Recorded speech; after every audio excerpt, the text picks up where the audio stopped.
Boa noite. Boa noite. Caminhoneiros param em diversos estados brasileiros e em São Paulo eles fecharam o Porto de Santos. Susto na Avenida Paulista. Ônibus bate em 11 carros e interdita a via. Violência em queda. Após 19 meses de alta, roubos têm diminuição no estado e na capital. Outra mini Cracolândia paulistana. Dependentes consomem droga em plena luz do dia na região do Glicério. Nossa equipe esteve em uma das represas do Cantareira, que teve nova alta e recuperou o segundo volume morto.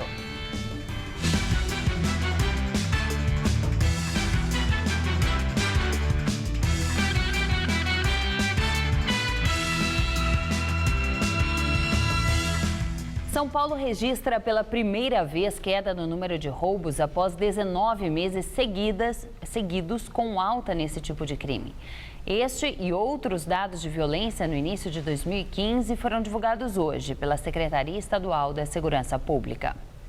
O balanço mostra um alívio da criminalidade no estado de São Paulo. As estatísticas compararam os números de 2014 com o primeiro mês de 2015. O resultado foi uma redução no número de ocorrências de roubos, furtos e latrocínios.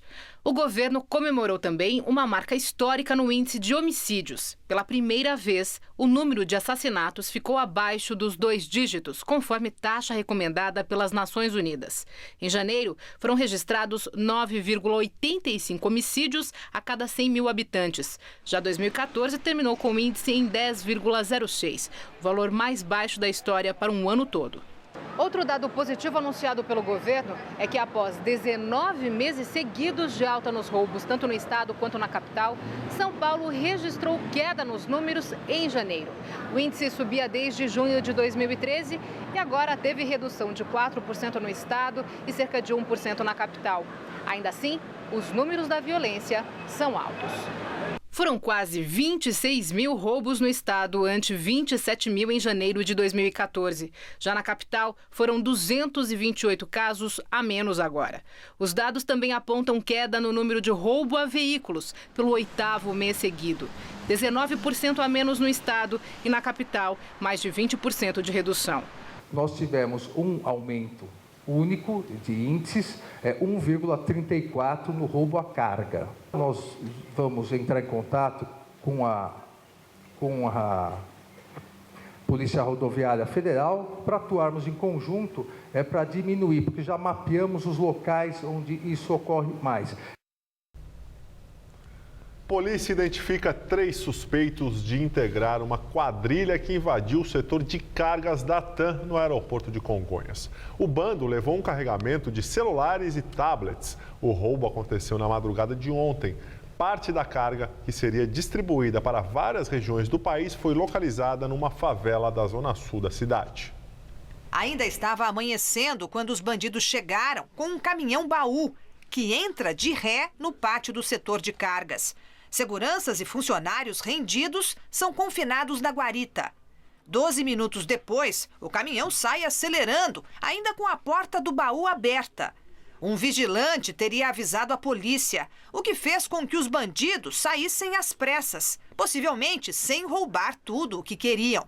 Mesmo assim, a quadrilha conseguiu levar uma carga de celulares e tablets avaliada em R$800 mil.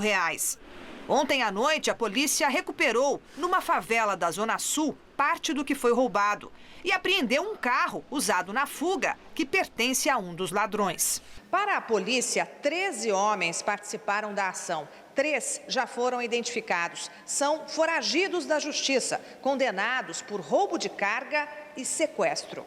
Funcionários do setor de cargas da TAM estão sendo interrogados na investigação para descobrir como os bandidos conheciam tantos detalhes sobre o carregamento. Eu acredito que eles tiveram informações de dentro para fora da empresa, né? Porque eles sabiam que estavam procurando, sabiam a hora que chegava o avião, eles tinham noção do que queriam, né?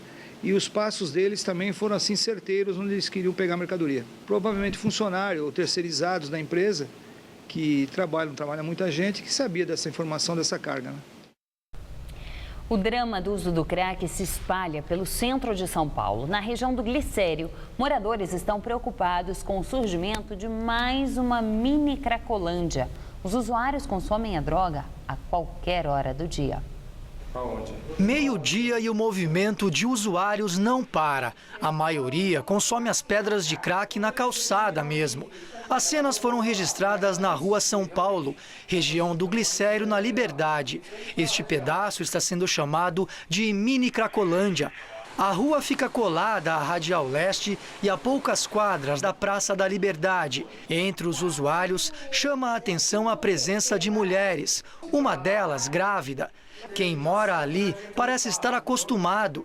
Esta moradora e uma criança passam bem ao lado dos dependentes químicos.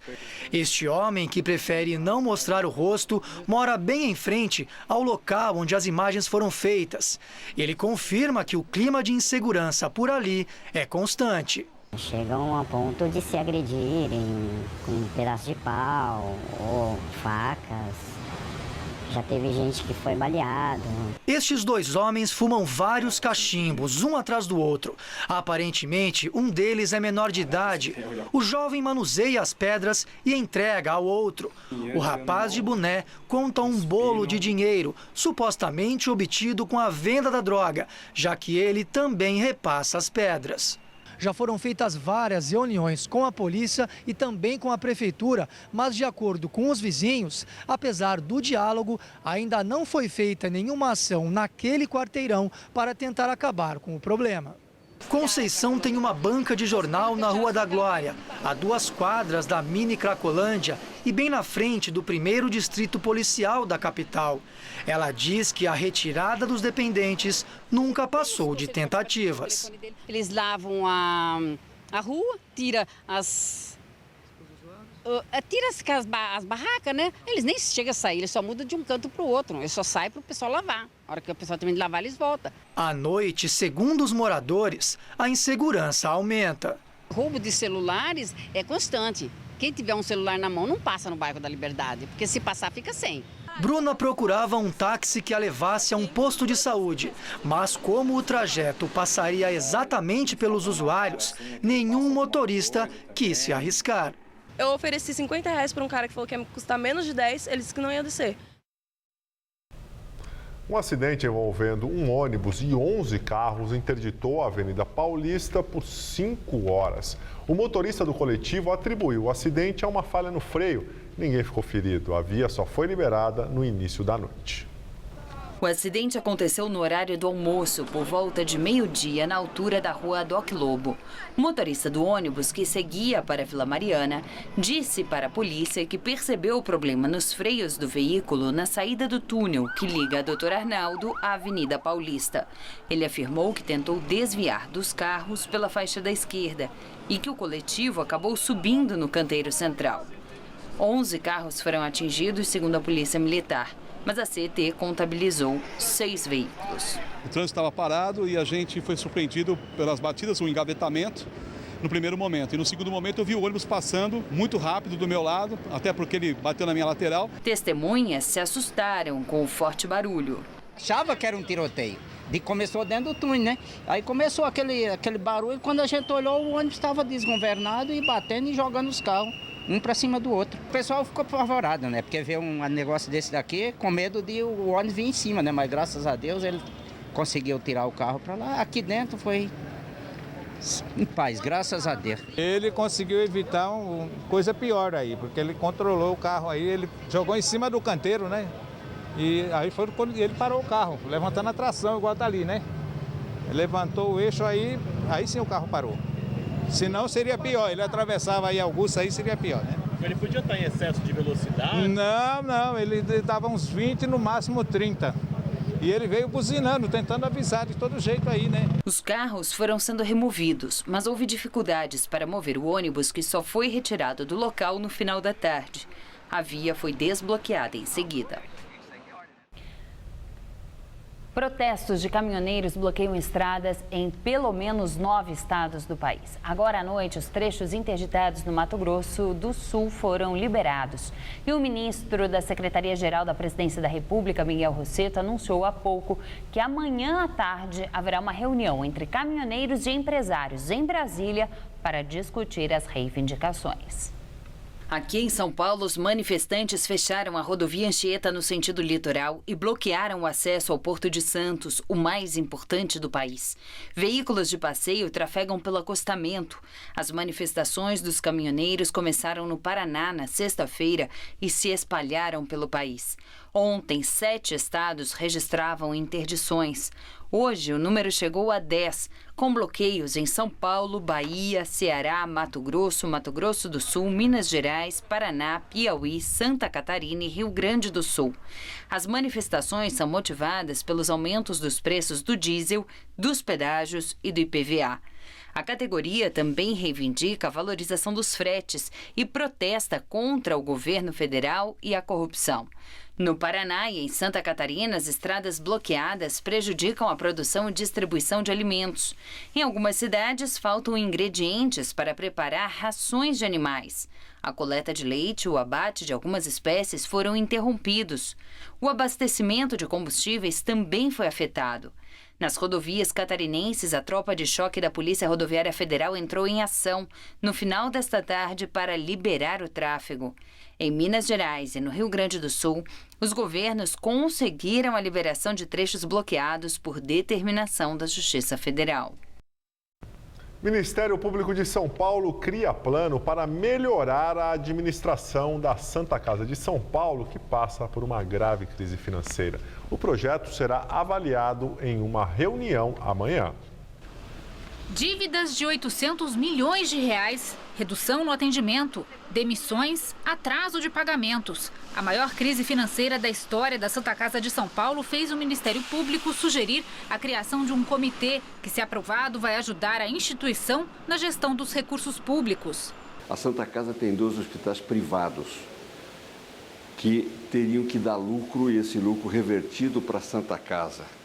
Porque a Santa Casa não pode agir com lucro, ela tem que reverter o dinheiro no seu hospital.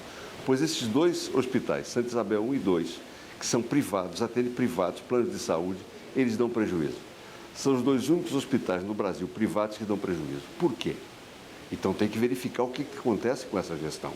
O Comitê de Acompanhamento de Gestão terá representantes do Ministério da Saúde, das Secretarias Estadual e Municipal de Saúde e do Programa de Estudos Avançados em Administração Hospitalar. A ideia do MP é que o grupo auxilie a Irmandade que administra a Santa Casa hoje em encontros frequentes. Entre as exigências do comitê estão a mudança do Estatuto da Santa Casa em 30 dias e reformas administrativas e de gestão. A resposta da Irmandade sobre a criação do comitê será dada amanhã de manhã em uma reunião. Se esse projeto não for aprovado, a Santa Casa vai de problema em problema, de crise em crise, até o seu total definhamento, porque é absolutamente impossível, dentro do que a Santa Casa age, da forma que ela age, da forma que ela gera esse dinheiro, aquilo dá bons frutos. Além da criação do comitê, o Ministério Público abriu vários inquéritos para apurar se crimes foram praticados na administração dos 4 hospitais e 27 unidades de saúde que pertencem à Santa Casa de São Paulo. Após a 19ª alta seguida, Sistema Cantareira atinge 10,7% e recupera a segunda cota de volume morto. Apesar do aumento, a situação ainda é crítica. O patamar atingido nesta terça-feira corresponde a 105 bilhões de litros, mesma quantidade de água registrada em 24 de outubro do ano passado, quando a Sabesp iniciou a captação do chamado segundo volume morto. Embora as chuvas tenham diminuído, o índice de 10,7% se deu pelo crescimento da vazão de rios que desaguam no Cantareira, alguns localizados no sul de Minas Gerais. Mas a recuperação total das 2 cotas de volume morto ainda segue distante. Para preencher o equivalente a elas, o sistema teria de subir até 29,2%. Hoje voltamos em alguns pontos que visitamos no ano passado e percebemos algumas mudanças. Esta é uma imagem de abril de 2014. Como o nível da água está muito baixo, algumas estruturas que estavam submersas já começam a aparecer, como a estrutura desta ponte sobre o rio Jaguari. A ponte aqui neste trecho da represa ainda continua bem visível. O que mudou um pouco foi o volume de água, que aumentou, mas ainda ele é insuficiente para cobrir toda a estrutura, como era antigamente. Na mesma época, a imagem que mais chamava a atenção era esta. A água perdia espaço para a terra seca. Outra mudança que a gente vê aqui na represa em Joanópolis é que essa imagem de terra seca, rachada, típica do sertão, ela já vai diminuindo. O espaço está sendo ocupado por uma pequena vegetação. E segundo os pescadores aqui, a água subiu pelo menos meio metro. Seu Valdemar diz que os peixes começaram a surgir novamente e a paisagem já não é tão desoladora. Pelo menos agora está pegando peixe, né?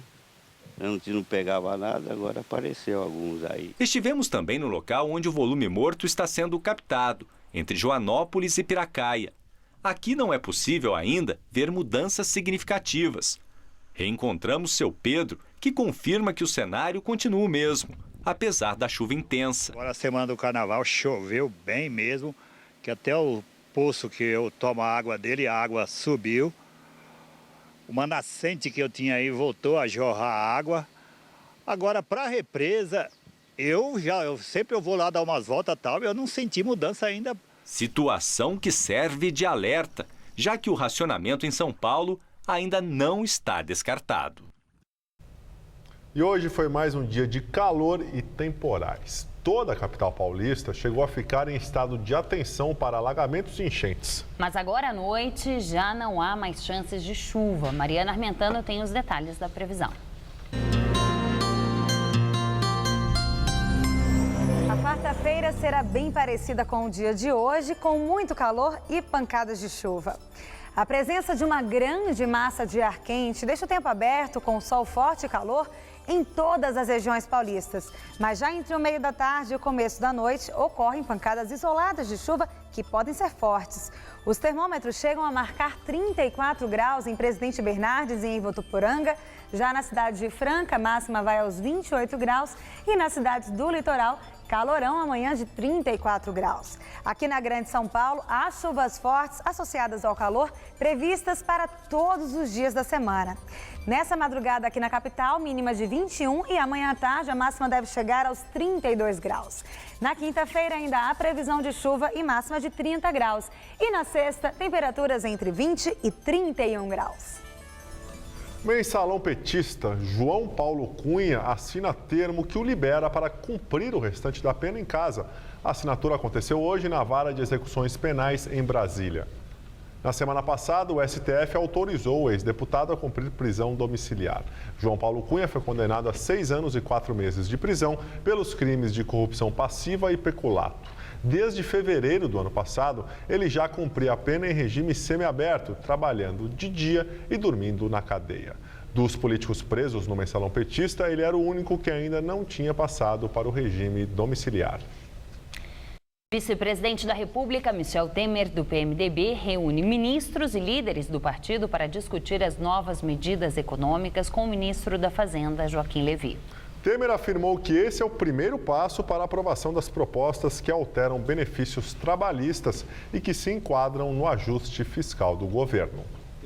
O encontro foi ontem à noite, durante jantar no Palácio do Jaburu, residência oficial do vice-presidente. Joaquim Levy explicou a necessidade da aprovação do ajuste fiscal encaminhado ao Congresso. A presença do ministro da Casa Civil, Aloysio Mercadante, abriu espaço para que a discussão também se encaminhasse para o campo político. Coube ao grupo do Senado abrir a rodada de críticas da relação com o governo. Os senadores Romero Jucá, o líder do PMDB, Eunício Oliveira, e o presidente da Casa, Renan Calheiros, se queixaram de o partido ser procurado pelo Palácio do Planalto apenas em momentos de incêndio, como agora, na discussão da votação das duas medidas provisórias em que consta o pacote fiscal. Também participou do jantar o presidente da Câmara dos Deputados, Eduardo Cunha, que tem assumido posições de independência em relação ao governo. Mercadante disse, segundo presentes ao jantar, que um encontro com a presidente Dilma Rousseff deverá ser agendado nos próximos dias, com a participação da cúpula do PMDB. E agora vamos ao comentário de política com José Neumann e Pinto. Você viu esse jantar? Eles estavam jantando você. A direita avarenta, representada pelo economista banqueiro Joaquim Levy. O centro fisiológico, encarnado do PMDB, de Michel Temer, de Eduardo Cunha, de Renan Calheiros, e a esquerda cínica, afundada até o pescoço em corrupção do PT, de Aloysio Mercadante, juntam-se para tungar o contribuinte. Tanto que já conseguiram, nessa reuniãozinha, adiar a votação do veto de Dilma, a devolução do dinheiro que foi roubado do seu imposto de renda. Porque não é dinheiro de imposto, não. É um dinheiro que você pagou e eles tinham que devolver por causa da inflação e eles não estão devolvendo. E estão também cuspindo, como Dilma cuspiu, nos direitos e conquistas dos trabalhadores. Não entre nessa história de que a CLT não vai ser tocada. A consolidação das leis de trabalho é uma lei fascista de Benito Mussolini, traduzida, a Carta del Lavoro, por Getúlio Vargas no Estado Novo e mantida até hoje, apesar de, teoricamente, o PT ser contra. As conquistas do trabalhador, seguro-desemprego, pensão de viúvas, estão sendo negociadas da forma mais indecente possível por esse tríduo aí de agentes da esquerda, da direita e do centro que usam um discurso, né? O Renan Calheiros disse, não, estamos preocupados com as finanças da nação.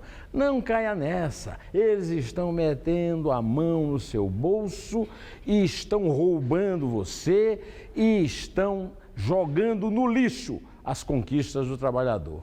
Me lembro da entrevista que vi ontem de Edgar Morin, em que ele dizia que hoje nós enfrentamos dois tipos de barbárie. A barbárie da ditadura, da censura, da violência e a barbárie gélida e também cruel do poder do dinheiro e da submissão à burocracia. É isso, é o que esse pessoal está fazendo conosco, barbaridades. Bom, eu volto direto ao assunto quinta-feira que vem. Até! Ministério Público Federal apresenta nova denúncia contra o ex-diretor da Petrobras, Nestor Cerveró, e o lobista Fernando Baiano. Presos na Operação Lava Jato da Polícia Federal por suspeita de envolvimento no esquema de corrupção na Petrobras, Nestor Cerveró e Fernando Baiano são acusados de formação de quadrilha e lavagem de dinheiro. Caberá ao juiz federal Sérgio Moro, de Curitiba, decidir se aceita a denúncia. O Ministério Público Federal também acusa Nestor Cerveró de ocultar de seu patrimônio um apartamento de cobertura no Rio de Janeiro, avaliado em 7,5 milhões de reais. O imóvel está registrado em nome da empresa Joumei do Brasil, que, segundo o Ministério Público Federal, é de propriedade de Nestor Cerveró. A defesa do ex-diretor da Petrobras contesta as acusações. E agora há pouco, a agência de risco Moody's rebaixou em 2 graus a nota de crédito da Petrobras. Com isso, a agência já considera que a estatal perdeu o grau de investimento e está no nível considerado especulativo. A Moody's informou que a decisão é baseada na crescente preocupação com as investigações sobre corrupção e as dúvidas sobre a liquidez da companhia devido ao atraso na publicação do balanço. Prévia da inflação oficial do país registra forte alta de 1,33% em fevereiro. É a maior elevação desde 2003, quando o IPCA 15 começou a ser pesquisado. Os setores educação e energia causaram maior impacto neste mês. Segundo o IBGE, o índice de preços ao consumidor amplo 15 acumulado em 12 meses é de 7,36%, também o mais alto em 12 anos. A seguir, acidente na Califórnia entre trem e ônibus fere 50 pessoas. Medo na República Tcheca. Homem abre fogo dentro de restaurante e mata 7 pessoas. Se você quer estudar jornalismo, relações públicas, publicidade e propaganda ou rádio, TV e internet, a Faculdade Casper Liber é o seu lugar. Quer conhecer? Eu te levo! Aqui a gente aprende na sala de aula e também em laboratórios de rádio, fotografia, edição de imagens e estúdios de TV. Você também pode colaborar em revistas, sites, programas de TV e rádio laboratoriais. E tem oportunidade de estágio dentro da Fundação Casper Liber. São mais de 60 anos de tradição numa localização incrível. Faculdade Casper Libero, formando os melhores profissionais da comunicação. Quer saber mais? Acesse nosso site. No Todo Seu de hoje tem Fuxicando com Esther Rocha. Um bate-papo com o humorista Oscar Filho. Todo o requinte do Mestres da Gastronomia. E a bela voz da minha querida amiga Fabiana Cozza, apresentando samba de primeiríssima qualidade. Vem, tô te esperando. Todo Seu. Hoje, 10h30 da noite.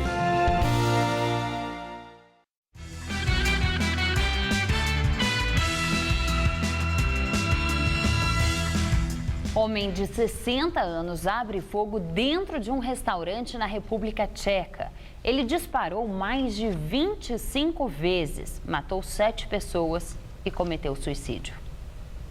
O agressor seria um morador da cidade que fica perto da fronteira com a Eslováquia. Pouco antes de ir ao restaurante, o homem telefonou para a televisão local anunciando que ia fazer o ataque e disse que era vítima de bullying e que as autoridades não resolviam nada. Por isso, ele iria cobrar a conta. O apresentador do programa chegou a ligar para a emergência, mas não houve tempo de impedir o massacre. Na Califórnia, um trem de passageiros colidiu com um caminhão e deixou cerca de 50 pessoas feridas. O acidente ocorreu pouco antes das 6 da manhã, perto da cidade de Oxnard, a 120 quilômetros de Los Angeles. O caminhão havia ficado preso nos trilhos. O motorista, de 54 anos, viu o trem, fugiu e ligou para o serviço de emergência. 3 vagões descarrilaram. O caminhão ficou totalmente destruído. O motorista do veículo foi encontrado caminhando na rodovia a pouco mais de 1 quilômetro do local do acidente. Ele disse à polícia que errou o caminho e, em vez de pegar a Via Expressa, subiu nos trilhos. A edição das 10 do Jornal da Gazeta termina aqui. Boa noite. Fique agora com o Rony Von no Todo Seu. Uma ótima noite para você e até amanhã.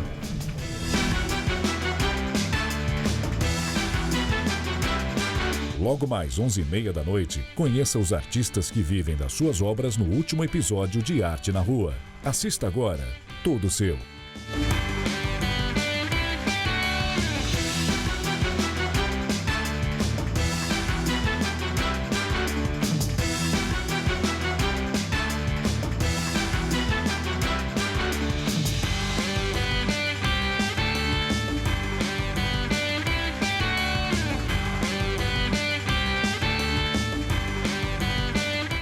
Jornal da Gazeta.